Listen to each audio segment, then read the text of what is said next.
Hey guys, so touching on intermittent fasting, I'll make this a quick video because I don't really follow it, but I'll give you like a brief overview of my view on it. So typically you can fast for like 16 hours and then eat over an 8-hour period. You can like change those times around or whatever. But ultimately, intermittent fasting is just a way to try and get you to eat in a calorie deficit. Just like any of these methods, they're just trying to get you to eat in a calorie deficit. Some are just more harsh than others. And with intermittent fasting, you just have a shorter time frame to eat food. So technically, you would be in a calorie deficit of eating in a shorter time frame. By all means, if intermittent fasting, if it interests you and you feel like that style of eating would work for you, then go for it. Ultimately, you just need to be in a calorie deficit.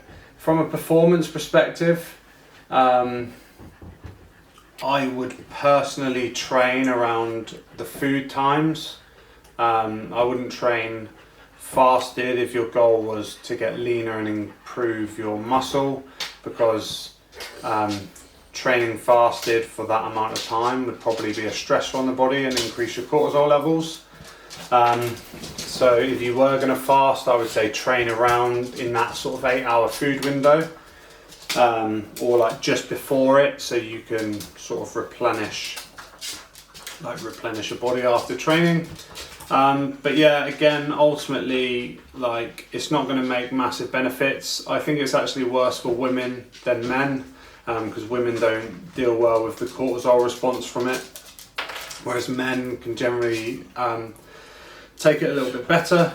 But personally, not something that I would go for. I prefer to eat throughout the day. I don't want to starve myself, and I feel if I starved myself, I would then binge on something high calorie and pretty shitty sort of later in the day in the window. So yeah, I don't really have much to say on intermittent fasting. If it works for you, great. I know like some athletes, like Rich Froning, 4-time CrossFit Games champion, 5 or 6-time team champion. He is religious with fasting and his performance is amazing, but he does train around his food times. So yeah, just something to bear in mind, but not something that I'm a massive fan of, if I'm honest.